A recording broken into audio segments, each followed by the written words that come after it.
I was very grateful that Carol Kirsten went to hear our speaker, and she said, Colleen, we have to have her come to the Citizens for Peace meeting. And so I'm going to introduce our member Carol Kirsten to introduce our speaker, Irene Miller. Carol?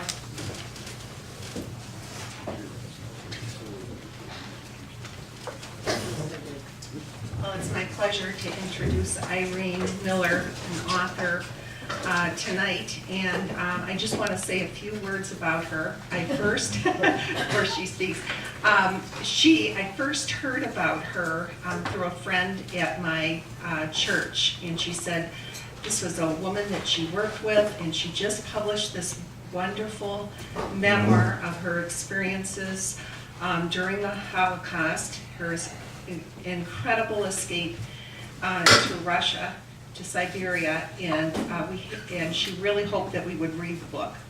Well, it took us a while, but we finally agreed, and I could not put this book down. And then Irene graciously came to our book club, and I just knew that after hearing her, I was so impressed with her that I knew that, like Colleen said, that we would have to have her come speak to our Citizens for Peace. I just want to mention that after she retired, well, first of all, after she went to Israel, she managed to get 2 graduate degrees and then worked in hospital administration for a number of years. And she also worked with substance abuse, with women who suffered from substance abuse. And she worked with civil rights, so she is a model for our group. In addition, after she retired, she had a wonderful love for art, and she became a docent at the DIA. And she has worked she's on the board for the Jewish American, let me double check here, committee, American Jewish Committee. She volunteers as a court mediator, and she also is a volunteer and speaker at the Holocaust Center in Farmington Hills. So I know you're in for a treat tonight. It's something you will not forget, and it is my pleasure. Please give her a warm welcome of applause. Thank you very much.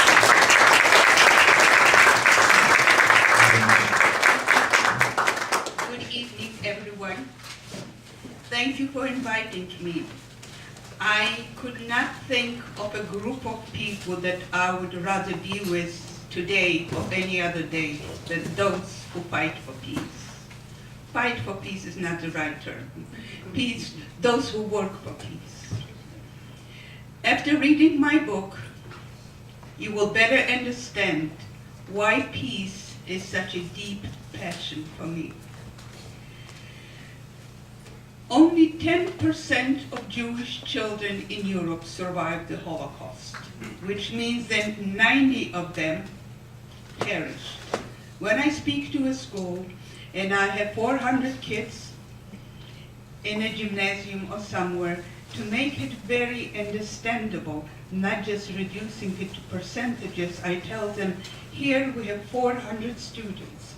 Were you to be Jewish in Europe, only 40 of you would have survived, all others would have perished.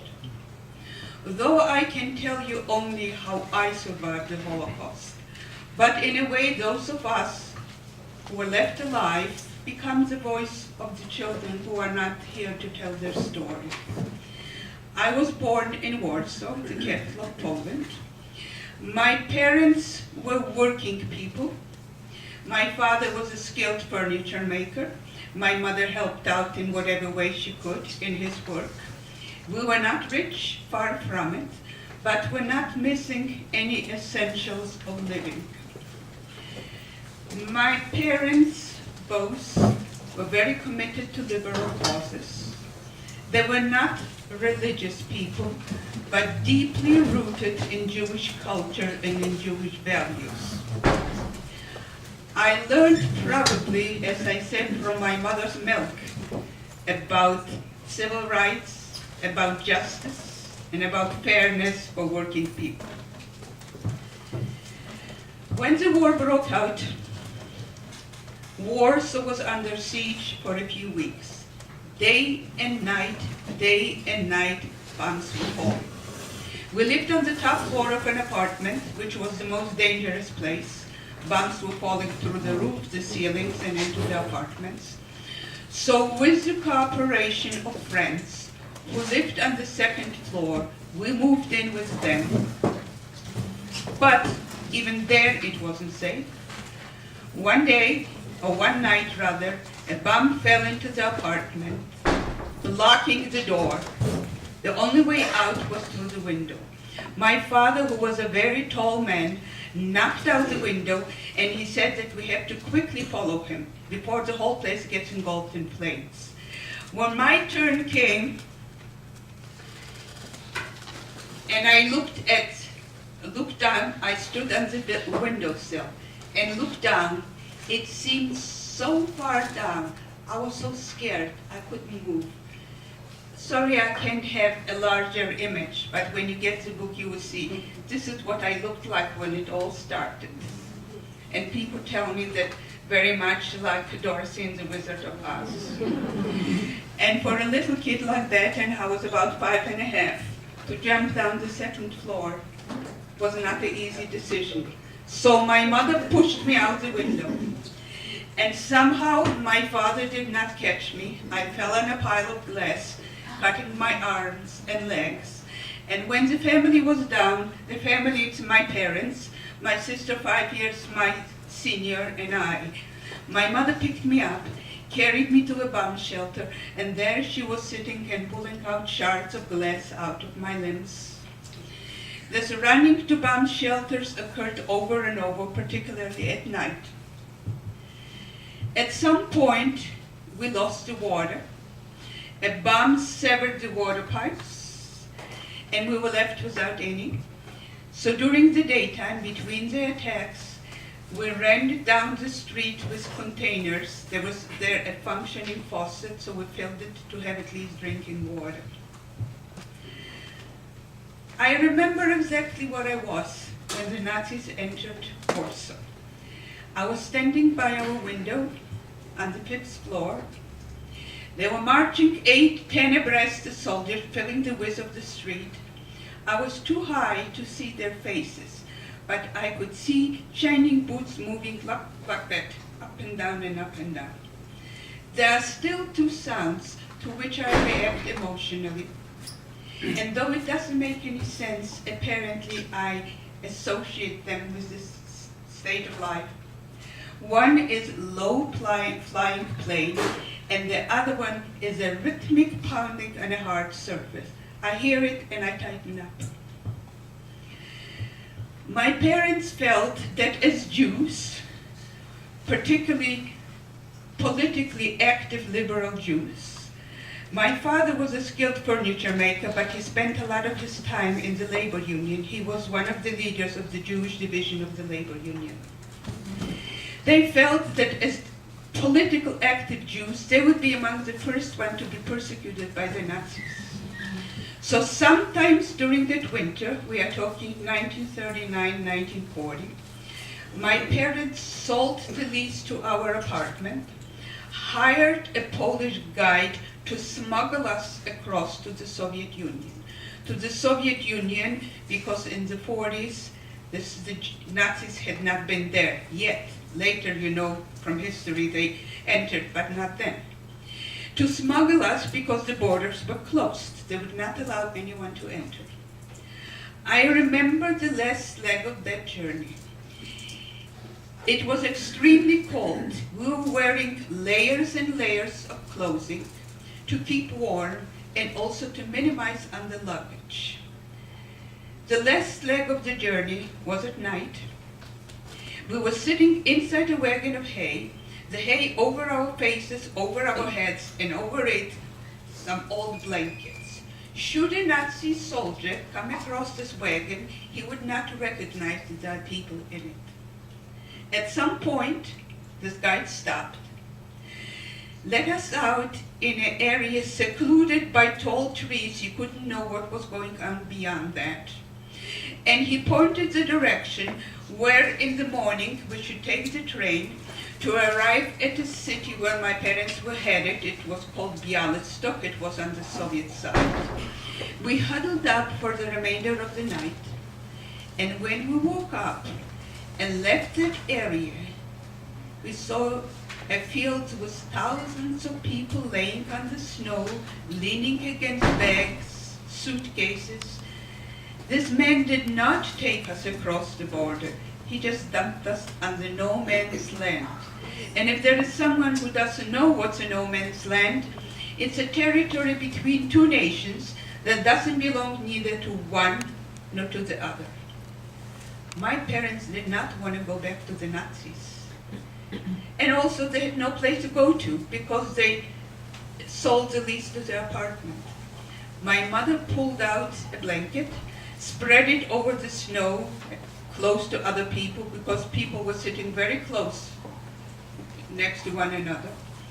She pulled out a down comforter, which was commonly used in Europe for warmth. And this place, in the winter, under the open sky, became my home for about 6 weeks. My mother kept repeating over and over, don't stand in one place. If you stand in one place, you'll be much colder. Keep on moving, moving. I moved as much as I could, and when I couldn't anymore, I would crawl under the covers. For all that stretch of time, I did not change the clothing, whatever I had on. The only food we had is that which the peasant women from nearby villages would come after sundown and sell bread, boiled potatoes, sometimes farmer cheese, and sell it for exorbitant prices because there was no other way of obtaining any food. The only fluid we had to drink is melted snow. There were a lot of woods in the area. People were making fire both to warm themselves and to melt the snow. I remember vividly I remember two incidents. One, I woke up one night and there was a strange man next to me under the covers. I tried to push him out, but apparently I fell asleep. When I woke up in the morning, the man was dead. People were dying from diseases, from starvation, from exposure. And the peasant women now, in addition to bringing bread for sale, were bringing shovels. And the young man buried the dead in shallow graves.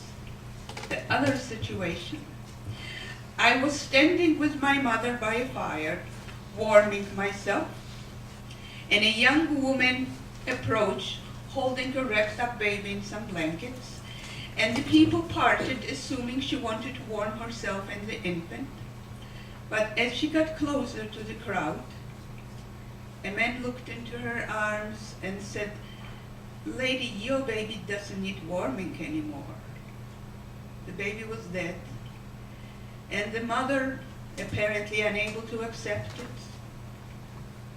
did not recognize it.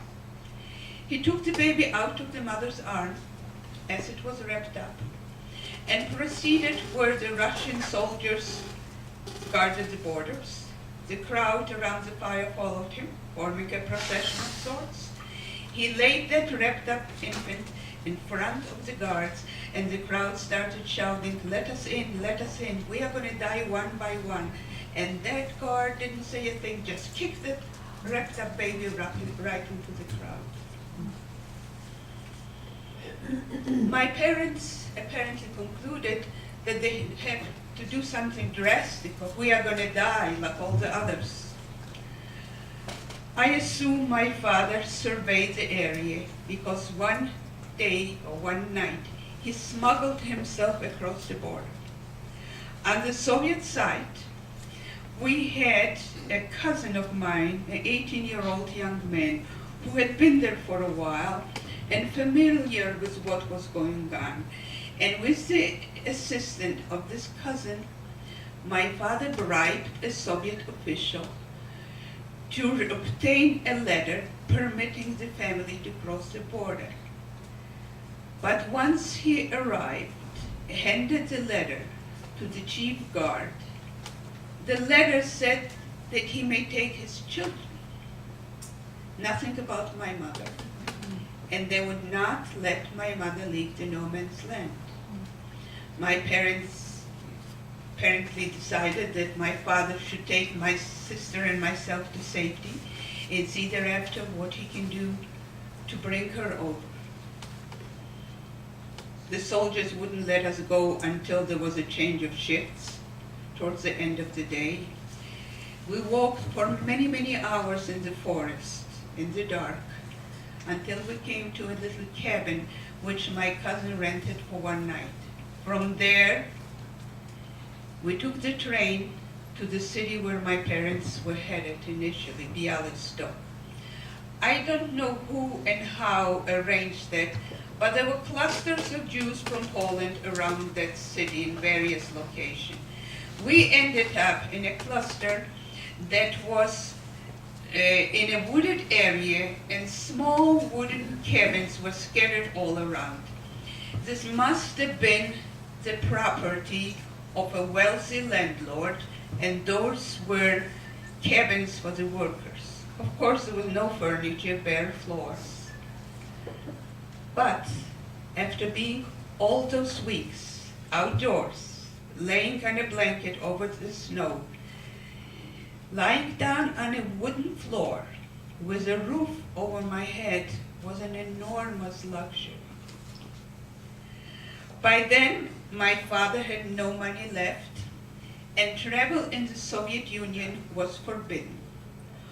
Only those who were big shots or had a lot of money to bribe someone would be able to obtain a ticket and permission to go. So my father tried to get on rooftops of trains to the no man's land. He was caught a few times by the police, put in jail for a little while, let out, and kept on trying. During all that time, my sister and I were left alone. Here and there, some considerate person offered us a cooked meal, but I don't remember what and how we ate beside that. Eventually, my father made it to the no man's land, but when he got there, there was no one.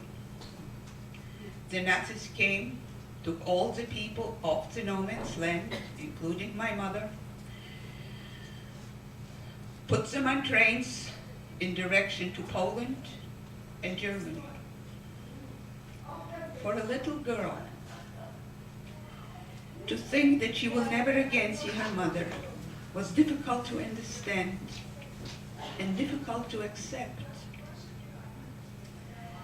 My father found some kind of a work in the city, was commuting by train. My sister, then 11, became my little mama, and we were left alone and trying to do as good as we could with everything. I remember we were standing over a tub and doing laundry. The tub was propped up on a low stool, and we were bringing buckets of water and doing the laundry. And my sister was angry with me because I, a little kid, what did I know about washboards? And my knuckles got bloody trying to use the washboard, and it was dripping in the basin. And she said that I wasn't careful and I was staining the laundry. And I, of course, was angry with her. And in the midst of that tense situation, the door opened and my mother walked in.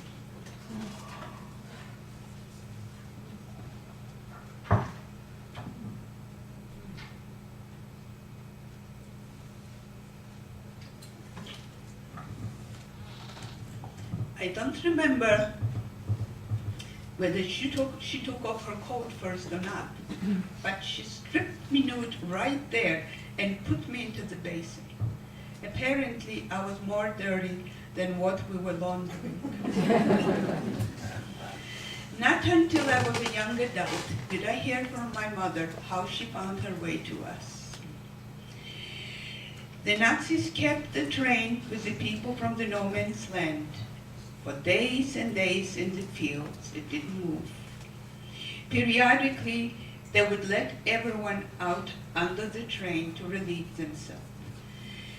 And my mother, sensing that that journey will not come to a good ending, one such evening when they let them out, she escaped, found her way back to Warsaw, and with the financial help of one of her sisters, joined another group with a smuggler to take them across the border. As you can see, I am not a tall woman, but my mother was much shorter than I. In each of her pockets, she had the name of her children, her husband, and where she thought they might be located, because she felt that she had about 50-50 chance of crossing the border alive. And if she doesn't, maybe some kind person will find her and notify the family. Well, we were happy. We were together and we weren't hungry, because the war, whatever work my father found in the city was sufficient to feed us. But that joy did not last for very long. We started hearing that the Soviet soldiers were coming in the middle of the night, taking away the young men, and no one knew thereafter what happened to them. One day, there was a rumor that our community was next for such a raid. So my mother took the train to the city where my dad worked to warn him not to come back until he hears from her. But she missed the last train that day coming back. That night, when both our parents were gone, Soviet soldiers kicked in the door of the cabin. They said, "We have a few minutes time and stay right there with our belongings." They marched us to a long line of trains, a train station with cattle cars. And they were shoving as many people as they could in each of those cattle cars. My sister and I cried and kicked that we are not going to go. I was horrified to think, what will those men do? They put me into this box without Mama and Papa. And the soldiers were telling us all kinds of lies, but we kept on resisting. When the platform was almost empty of people, we saw from a distance a small truck and our parents on it. As soon as they arrived, the soldiers shoved us in two. There were so many people in each of those cattle cars that there was no room to stretch yourself on the floor. And of course, there was nothing else but a floor, because this was meant to be for transportation of cows, horses, and so on. There were two sliding doors that would pull together, and across them a heavy metal bar. Those doors would only close and open from outside. When we were inside, we could not leave anything until the soldier decided to open the door. Once a day, they would walk around with buckets of soup and everyone got a cup of soup. If we were lucky, on a day we would get with it a piece of bread, but most of the time a cup of soup, and that was the food for the day. We spent most of the time behind locked doors, and when the doors were locked, closed, the only light we had is that which was coming between the cracks of the boards, and there was an accidental ceiling on the roof. People were getting sick, extremely stressed, tensions were growing. No one knew what happened, why the soldiers picked us up. No one knew where we were headed. We were on the train for 7 weeks. Twice a day, they would let us out to go under the train to relieve ourselves. And you know, after a while, you forget about that notion of privacy. You do what you have to do. When they opened, it was stayed in a village, and it happened to be a sunshine day. And if they kept the doors open, it felt like paradise, after being in the dark most of the time. After 7 weeks, we ended up in a Siberian labor camp, in the Siberian taiga. Taiga is an extremely dense forest covering the northern part of Russia. The temperature in the winter drops to 50 below.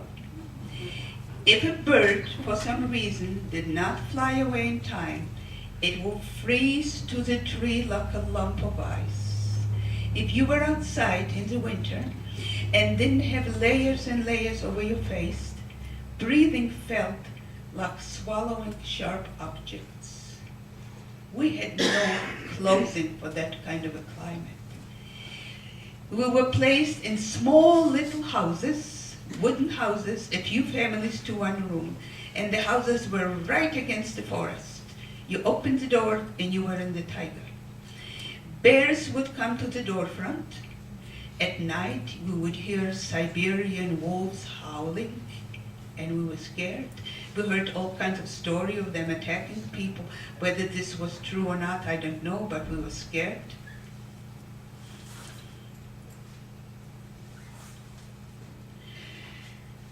Anyone who thought of getting away, it was a fantasy. There was no place to go. First of all, not just that we were watched, but we were so remote from any train or anything, you couldn't go anyplace. Everything was rationed, including bread. And there was one store, the governmental store, of course, and this is the only place you could buy something.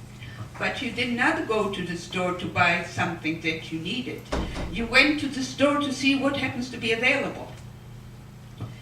I did not talk to my children about my Holocaust years. As a matter of fact, I did not talk to anyone until a few years ago. I started a few years ago telling my story. But my youngest child, my daughter Naomi, apparently asked me, and I must have related here and there something to her, because I found in her high school writing reference to 2 situations in Siberia. One, my mother sent me with the coupons to buy the family's rations of bread. Bread would come in those big lumpy round things, and the clerk in the store would weigh and see what is the portion for 4 people. I was given a large piece, and with it a very small piece. And I was telling Naomi how much willpower it took on my part not to eat that little piece because I was very hungry. So she asked, then how come you didn't eat it?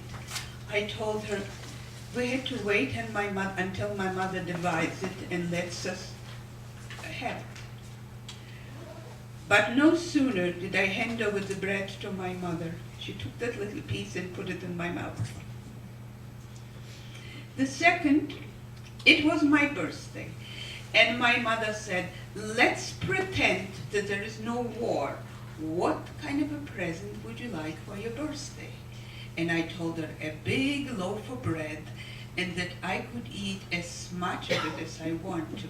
And I saw tears flowing down her face, and I had no idea what did I do wrong to make my mom cry. We were in Siberia 2 or 2.5 years.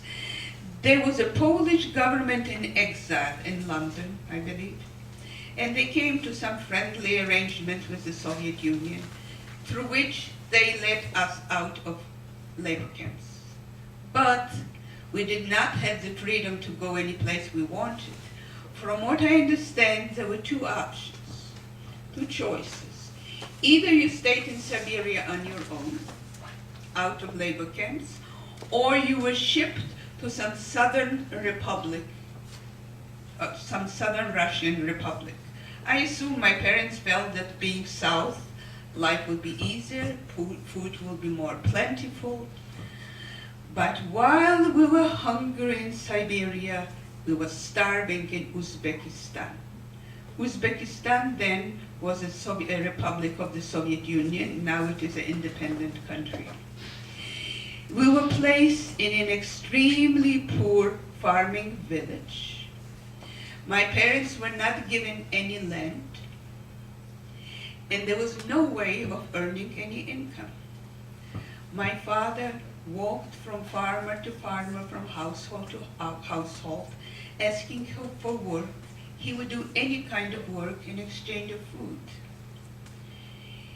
Here and there he would get a day's work, but most of the time not. I remember he came one day and asked my sister and me to follow him into a little hut where we kids were scared to go in because it has snakes and scorpions on the wall and excrement from all kinds of animals. He said, no, he would protect us.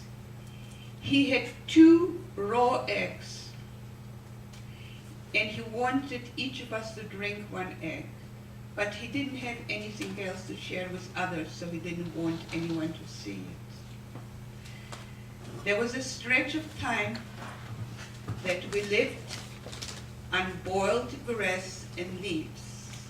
My mother would go into the field, pick up anything that was growing green, and mostly fresh grass, and she would boil it and drink it first herself. If she didn't get sick, she would give it to us. There was a period of time that we lived on broiled onions. Some farmer had a good crop of onions, and in exchange for some clothing my mother had, she got a bag of onions. I'm trying to think how old I was then.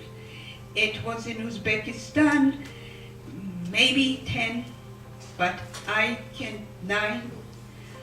I can see now the red, a few large bricks and stones, and in the middle, my father piled up some woods, made fire. My mother threw in the onions, and when they got soft and with a stick, she put them out and we ate the onions. We sat around that fire.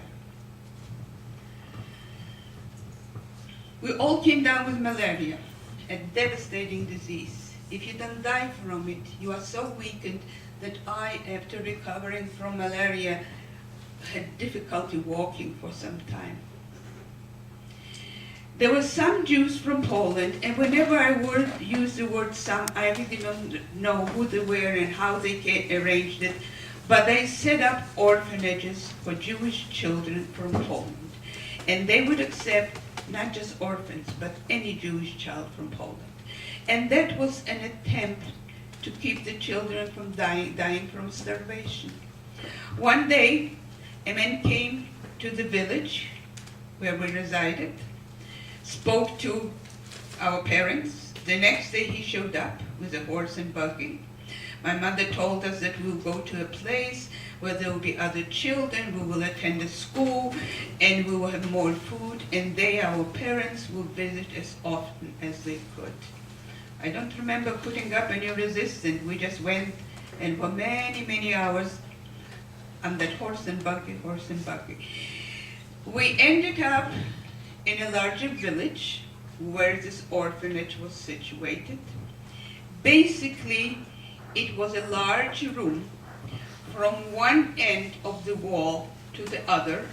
Boards had been ripped off the floor and propped up on stacks of bricks. Girls were laying tightly one next to the other, covered with military blankets, and their heads totally shaved. I showed you the picture, very small one, but I came with long braids. They shaved my head as well. Across the room, on the other side, on the other wall, the same arrangement for boys. Everyone was bald-headed. The reason the caregivers, who were also Jews from Poland, shaved the kids' heads because the sanitary conditions were horrible. I don't remember when and how we ever took a bath or a shower. They feared, the caregivers, that the kids will come down with lice that spread diseases, and apparently lice nestled in hair. Well, we were bald-headed, and we all had lice eventually. And let me tell you, it is no fun being covered with lice and scratching all of the time. A few months after entering the orphanage, my father died. There was an epidemic of dysentery. The village they were in had no physician, no pharmacy. My mother walked the whole night to some other location in an attempt to get penicillin, which she needed. But when she came back, my father was dead, buried in a communal grave. She didn't even know in which one. I lived in that orphanage till 1946. The war ended in 45, but probably, I assume, that the Polish government needed some time to prepare where to accept those children. During all those years, where I was hungry, very hungry, scared, and often very lonely, I never complained. I never thought of myself, poor me. I never cried. I knew I was very hungry, but everyone around me was hungry as well. I tried to lead as normal a life as a child would.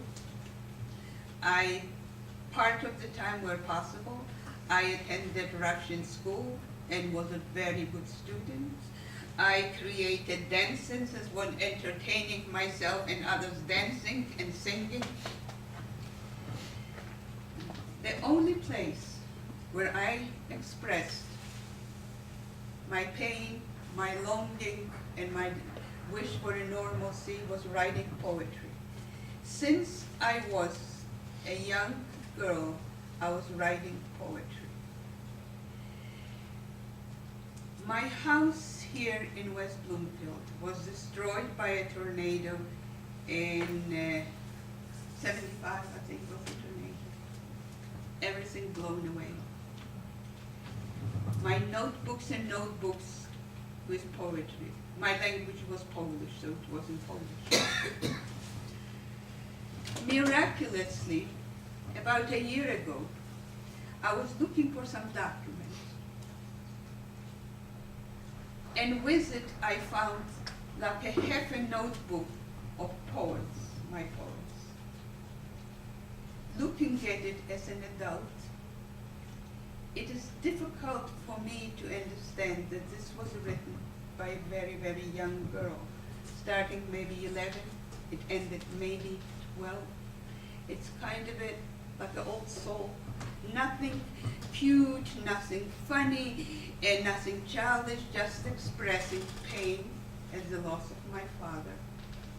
Enormous longing for having a life that has a mother and a father and enough food. And I was a great Polish patriot. How wonderful it will be to come back to Poland. Poland, of course, for me meant a happy childhood. My mother was one of 12 siblings, 8 of whom lived in Warsaw with large families. She was either the youngest or among the youngest of the 12. And those were my cousins and uncles. And I lived in a loving family environment. But when I returned to Poland in 1946, whatever I wrote in my notebook and whatever dreams I had, I did not find that kind of a Poland. First of all, I came with my orphanage into another orphanage. I spent about 8 years of my life in orphanages. The orphanage in Krakow, it was after the war I came to Krakow, was very different. the very, very small Jewish community that was left alive tried to do everything they could, first of all, to protect us Jewish children still from the raging anti-Semitism after the war, and to provide as much nourishment and education as possible. No one ever talked about what happened. No one ever asked us what happened. I assume it was a belief at that time by adults, well, children, they don't remember, and better not talk about it. No one. And we among ourselves, children, did not talk about our experiences either. In the orphanage, I shared a room with 8 other girls, each with a different experience, but we didn't talk about it. I was attending a school for Jewish children, very small school. The curriculum was the same as the public school, but our teachers were Jewish and the children. The school took us to one of the extermination camps on a trip. In the display room was a pile of shoes, men's shoes, women's shoes, little kids' shoes, shoes of those who were put in the gas chambers.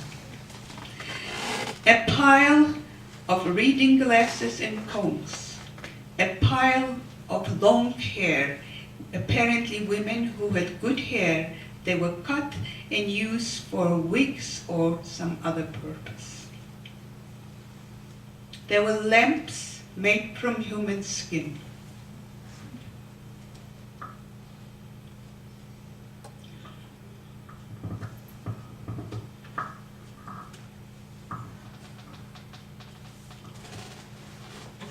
Soap made from human flesh. It took me an enormous length of time before I could take a bar of soap in my hand and not think of my cousins and my aunts. My mother had about 60, or not mother, extended family was about 60, 70 members. Not a single one of my relatives in Poland survived the Holocaust. For my mother to continue living in Poland, she felt was like living on the graveyard of her family. I had been asked by some, how come that my mother survived the Holocaust? She returned alive, and I still lived in the orphanage. She came back very sick, unable to work, unable to support herself, no place to be. And she, like many other Jews in Poland after the war, was supported by some organization in Israel. She lived in a communal home, a few people to one room. In 1950, my mother and my sister, who was already married, had a little baby, decided to immigrate to Israel. I didn't want to go anyplace. I wanted to study. I had been always a very curious little girl, always wanting to know. And I thought of myself that I would be a well-educated person. But at 17, I would have to leave the orphanage. This was the ruling. I did not know a single person outside of the orphanage. They were my family. Though my mother and my sister did not live with me, but they were at such a distance that I could periodically take public transportation and visit with them. Apparently, they were enough of an emotional support for me that I did not have the courage to be left alone when they all left. So in 1950, I joined my mother to go to Israel. Israel was a different chapter of my life with different challenges. I knew I would have to support myself. I didn't know a single person. I knew I wouldn't know where to live. I didn't know the language. The spoken language is Hebrew. My spoken language was Polish. But during the years in orphanages in Uzbekistan, I learned Yiddish because there were many children who came from home where their language was Yiddish. But you know, Yiddish and Hebrew are two different languages. But as you can see, I survived. I don't want to leave you with the thought of feeling that here is this poor woman who has such a tough life. I don't think of myself that way at all. I think that I'm the fortunate one. First of all, fortunate I survived, but more importantly, that I was able to create a life for myself that mattered. Education, as I said, was very important. I came to the United States not knowing any English. Too bad I don't have a projector. I could tell you what I looked like when I came, but when you get the book, you will see. There is a picture of me in my passport photo, what I looked like when I came. I came to live here, I was about 21. I had a little baby, married and had a baby. But in spite of that, it didn't take that long, and I earned a undergraduate in psychology, one graduate in social psychology, and undergraduate MBA with a major in hospital management. I had very rewarding work. It also included that for a year I served on an advisory committee in Washington, D.C., a committee that dealt with women, children, and drug addiction. I am retired now, which I say something that means I work and I don't get paid. And many of you experience that. I don't get paid monetarily, but I do get in rewards of what I do. I do what is important to me. I try to live by the Jewish principle of tikkun olam. Literally, tikkun olam means repairing the world. Implied is that we each have a responsibility to do the best we can to make this world a little better for everyone. How I do it is, first of all, how I treat people in my personal life. I have full and equal respect for every good human being. And by good human being, I mean how he or she relates and treats to other beings. It doesn't matter what's the color of their skin. It doesn't matter what's their religion. It doesn't matter what's the size of their bank book or how many degrees they have. If they're a good human being, I give them all what I can. I use my time and my skills to enrich the life of my community. You are local Michiganders, right? So one of these days, you might come to the Detroit Institute of Arts and I'll talk to you about art and not about the Holocaust. Or you might find me in some library or any other such place where I'll come down with a PowerPoint presentation. Or if you happen to have some case that you have to appear before the judge might say, well, no, you better go to mediation. And who knows, I might be the mediator. I am on the board of directors of the American Jewish Committee, the oldest civil rights organization in the nation.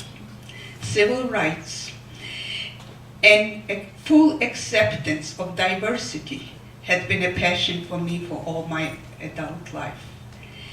Since the University of Michigan published my book, here it is, Into No Man's Land, a Historical Memoir, this gave me another means, another platform to promote tolerance, acceptance of diversity.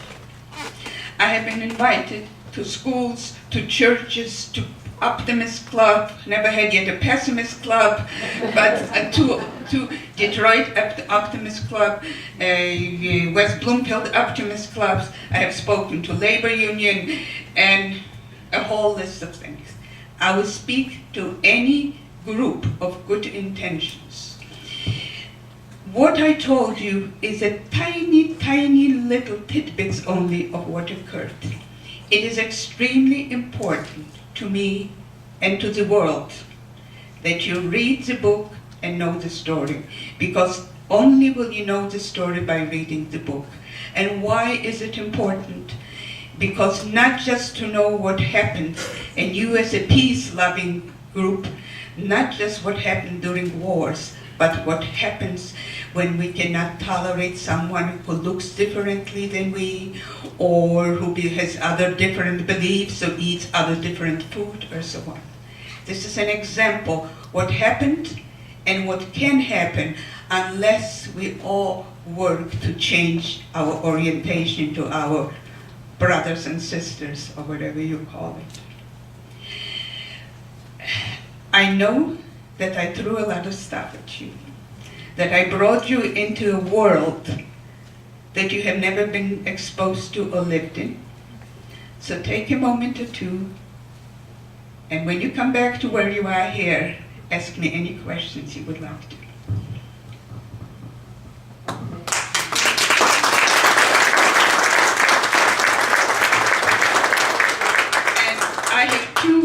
I have always, whenever I'm in a group, I have two comments, in addition to everything else. First of all, they say, you are too young to be a Holocaust survivor. I tell them, well, it's an optical illusion. And then when I finish, they said, but you don't sound bitter. You don't sound angry. You sound so upbeat. I am not bitter. I am not angry. And I have a great belief in the human potential. If you are not in a hurry, I want to tell you one thing. May I? Yes. And with all the places that I have been invited to talk, and I will take all the questions you have. I will stay as long as you have questions. But I want to tell you about Beale City and Huron Valley residential facility. Shortly after my book came out, I speak at the Holocaust Center every week. Sometimes school groups or public tours. And when it's in public, I never know what's the size of the group it will be. Could be very large, could be very small. The same thing happens in the DIA. We don't know what will be the size. There was a young woman sitting in the room among other people with a young man, and I assume their boyfriend, girlfriend. She heard me talk. She bought a book in the museum shop. In back of my book, right here, is an email address, and though it says for speaking engagement and group discussions, I'm welcome to hear from my readers, and I often do. About a week after that, she wrote me a long, long email saying that she was so moved by my book that she wanted to tell me about her story. And hers was a painful story. She was very abused as a child.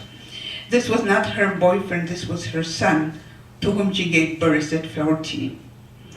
But then some wonderful relative rescued her. And she said, it would be, yes, and she is a teacher in a school for incarcerated teenagers. I think it's called Huron Valley Residential, whatever. She says it would be so wonderful, but of course they are not allowed to leave. I said, I'll come, Kathleen, I'll come to your school and talk to your students. The next day I got another email. And when my son Jordan told his teachers about how he heard you talk, she says, wow, it was so good for all the students to hear you.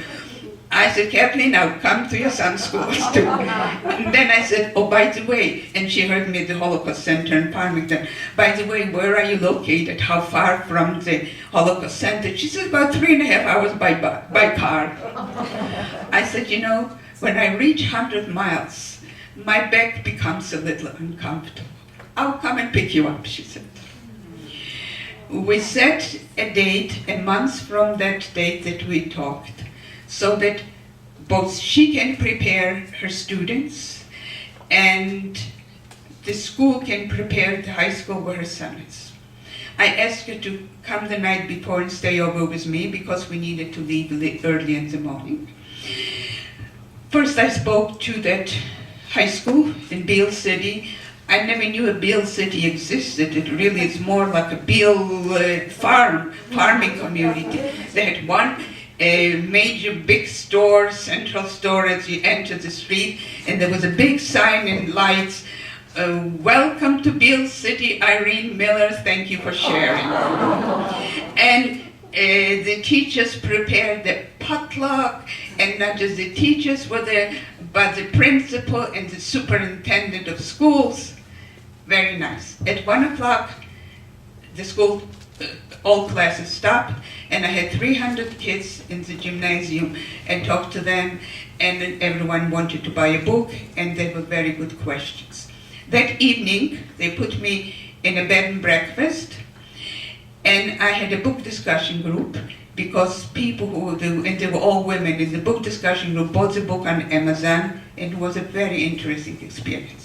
But the reason I'm telling you the story is that which followed. The next day, Kathleen drove us for an hour north to a campus of incarcerated kids. There were various buildings, depending on the severity of their action, they were placed in one thing or another. Only a small group was allowed to come to the room where I was speaking. I don't remember, maybe there were 40 or so on, 50, and there was a yellow line tape on the floor. Then they were in their prison garbs, like medical scrubs, just in different colors, and they were not allowed to cross. And then they were set up equipment that in all the other buildings, the kids could see me and hear me. And it was important for me to stress to those kids that they have my full respect as human beings, though I don't approve of the actions that brought them to this place. I know that in each of them is a lot of goodness that they can develop. They have to find it and develop, and if they cannot themselves, they need to find adults who can help them develop the goodness because it's there. And of course, I stress that I understand pain, and I am sure that in their lives there was a lot of pain, yes. After that, they asked a lot of questions. And once the kids started asking questions, I ignored that yellow line and I crossed it and I was among with them. And not just that, before they left, each of them got a big hug from me. And I had a sense that some of them probably had not been hugged for a very, very long time. Then they asked me, would I feel comfortable to go to those other houses with the kids? One of the teachers would go with me. I said, absolutely, but they said, don't touch them. Nothing. Don't even touch hands. Okay? But I repeated the same of the goodness and so on. And one boy, maybe 15, says, and what do you do if there is nothing good in you to find? Of course, that's a painful thing to hear from a child. And my answer was, have you ever seen a baby born mean and vicious? I said, you were one of those babies that was born with an awful lot of potential for love and goodness. It was a very powerful experience for them and for me as well. And I had so much feedback. I think I have it in my, hang on one more. Whoops.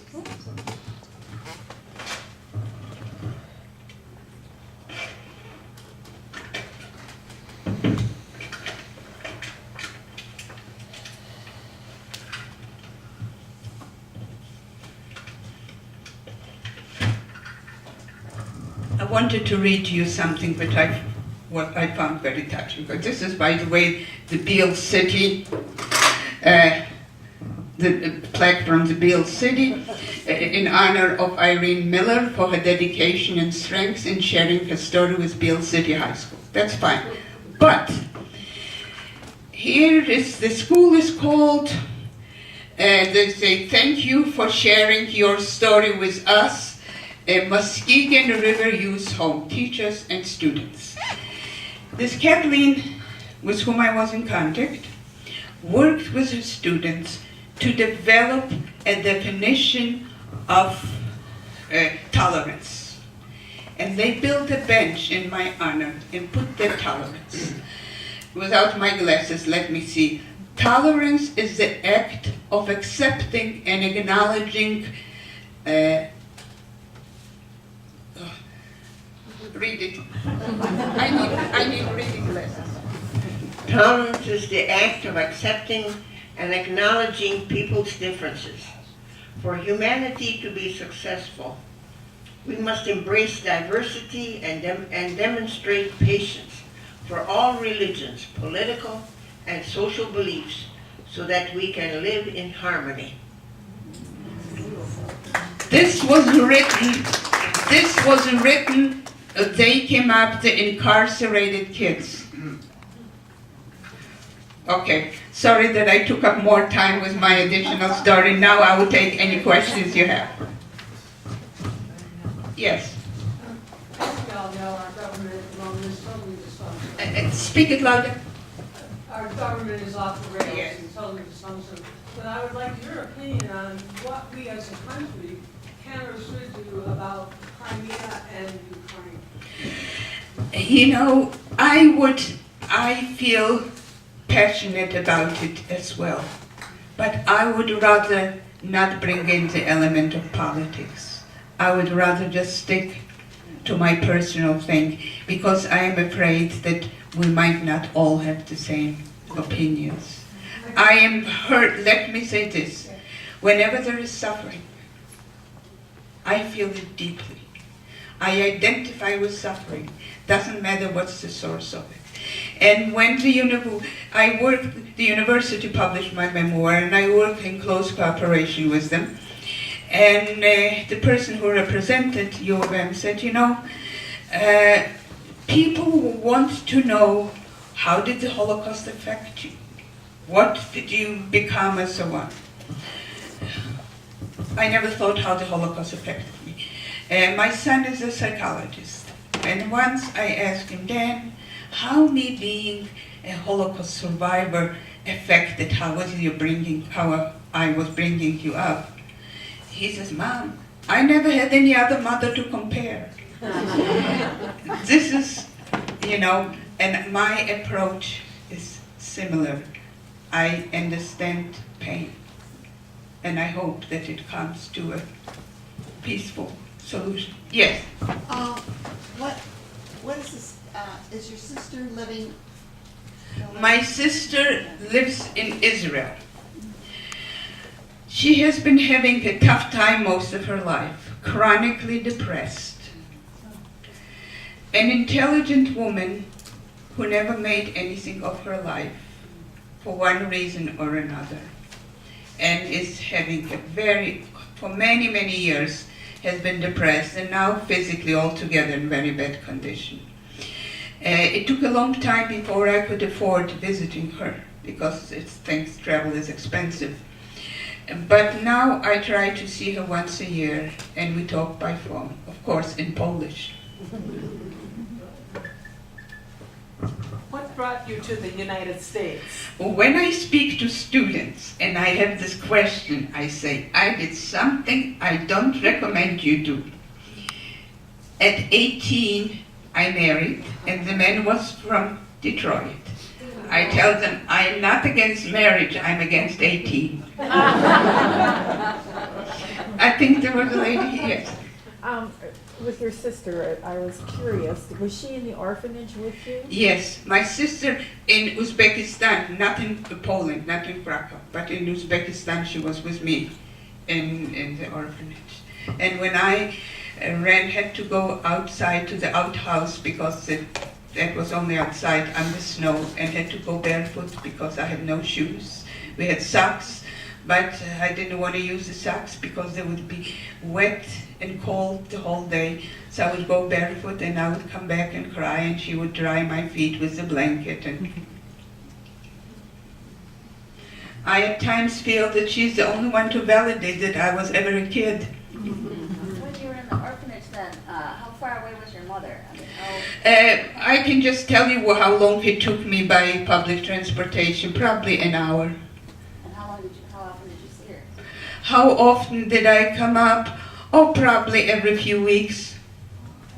And I had no telephone, so there was no question of talking by phone. Neither did she have a telephone, nor did I. Are you telling me you have no bitterness with what the Nazis did? Well, I would put I it... have bitterness and I'm not... Okay, no, I would tell you the question. Okay, I separate the two things. I said I am not bitter. Do I have bitterness what the Nazi did? I would put it in another form. People ask me, and you know, you hear it very often about people, Christian, the notion you have to forgive. Have you forgiven the Nazis? I said no. This is beyond any forgiveness. Someone who deprived not just me, but who killed that many million of innocent people, how can you forgive? So when I said I don't have any bitterness, I don't carry any bitterness, do I feel that inhumanity that was there? Did I forgive them? No.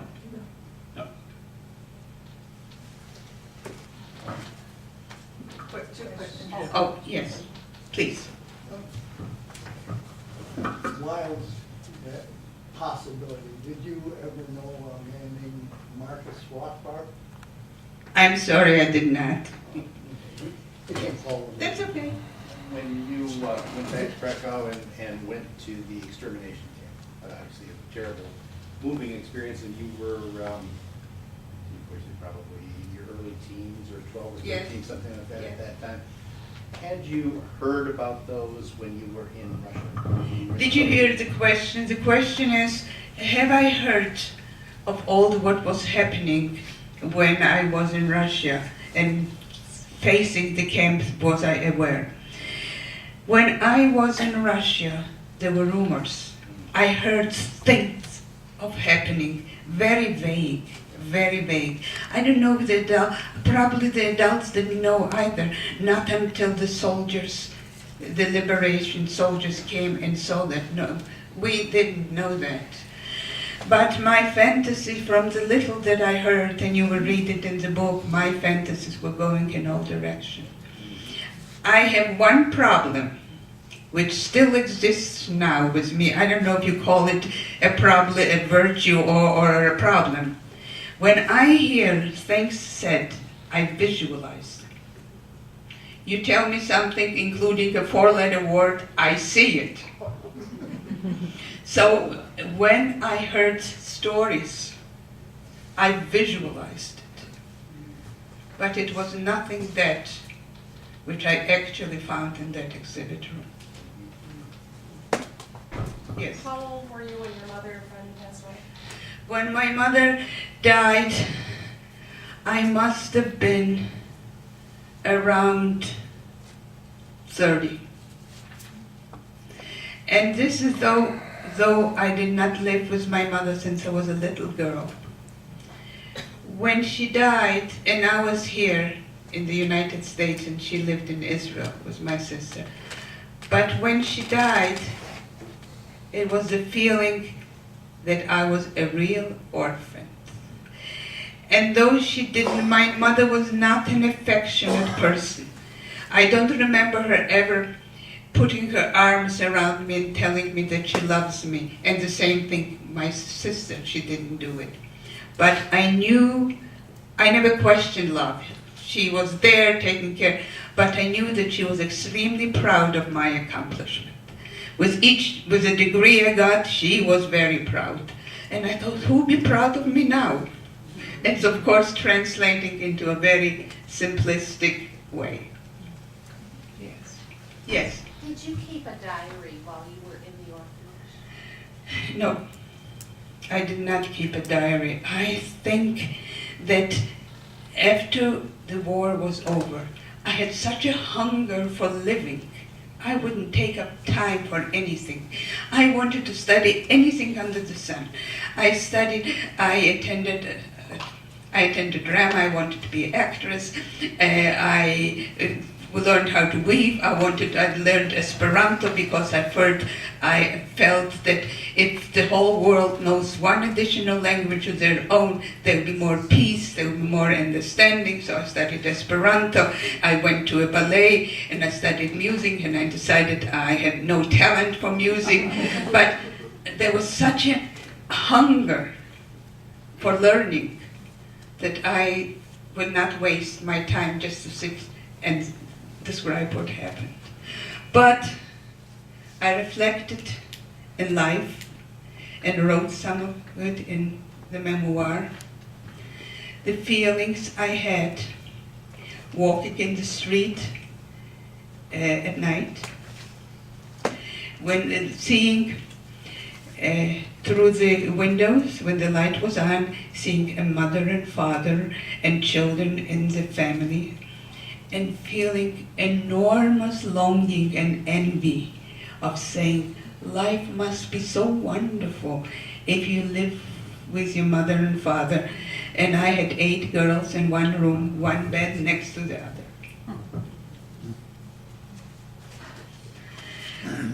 I thank you for listening, and I will be signing the books here. The books normally sell for $16.95, but when I speak to a group, they are $15.